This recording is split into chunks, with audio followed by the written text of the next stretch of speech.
என்று தேவன் சாட்சி கொடுக்கிறார். ஏனோக்கு பாருங்க, விசுவாசத்தோடு காணப்பட்டான். ஏனோக்கு அவன் உயிரோடு இருக்கும் போதே, கர்த்தரிடம் எடுத்துக்கொள்ளப்படுவதற்கு முன்னமே அவன் தேவனுக்கு பிரியமானவன் என்று கர்த்தராலே சாட்சி பெற்றான். நீங்க வேதத்தை பார்க்கும் பொழுது ஆதியாகமம் 5ஆம் அதிகாரம் 22 முதல் நீங்க வீட்டுல போய் வாட்சி பாருங்க. ஏனோக்கை குறித்து நம்ம பார்க்கிறோம். ஏனோக்கு 65வது வயதுல மெத்துசலா என்கிற ஒரு மகனை பெற்றெடுக்கிறான்.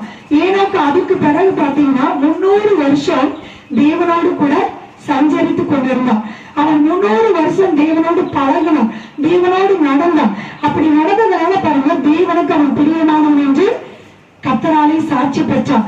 அவன் பாத்தீங்கன்னா 300 வருஷம் தேவனோடு சஞ்சரித்து கொண்டிருக்கும் போது குமாரத்திலே பெற்றான். இன்னைக்கு குடும்ப வாழ்க்கை தேவனோடு சஞ்சரிக்க தடையா இருக்கிறது. நிறைய பேருக்கு பாத்தீங்கன்னா, என் பிள்ளைங்க என்னை ஜபிக்க விடுறதுங்க. நிறைய பேர் குழந்தைக்காக ஜபிப்பாங்க.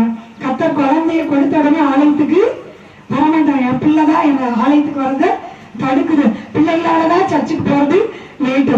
உங்க பிள்ளைகளுக்காக நீங்க சனிக்கிழமையே ஜெபம் பண்ணுங்க. கர்த்தர் காலையில ஞாயிற்றுக்கிழமை சீக்கிரமா புறப்பட்டு குடும்பமா ஆலயத்துக்கு வந்து கர்த்தரை ஆராதிக்க கர்த்தர் உதவி செய்வான். ஏனோக்கு 300 வருஷம் தேவனோடு நடந்தான். ஆச்சரியமா இருக்குதுங்க. நம்மளால ஒரு 3 நாட்கள் கர்த்தருக்கு பிரியமா இருக்க முடியறதில்ல. ஒரு 3 நாட்கள் ஜெபம் பண்ண உறுதியா இருக்க முடியல. ஆனா ஏனோக்கு குமாரையும் குமாரத்திகளையும் பெற்றுக்கொண்டே இருந்தான். தேவனுக்கு பிரியமானவனாய் இருந்து குடும்ப வாழ்க்கையை சந்தோஷமாய் கர்த்தருக்கு பிரியமாய் நடத்தினான். இன்னைக்கு நமக்கு தேவனோடு பழக நம்ம ஆரம்பிச்சிட்டோம்னா உலகம் நமக்கு குப்பையா தெரியும். உலகத்தில் இருக்கிற எல்லா அன்பு நமக்கு ரொம்ப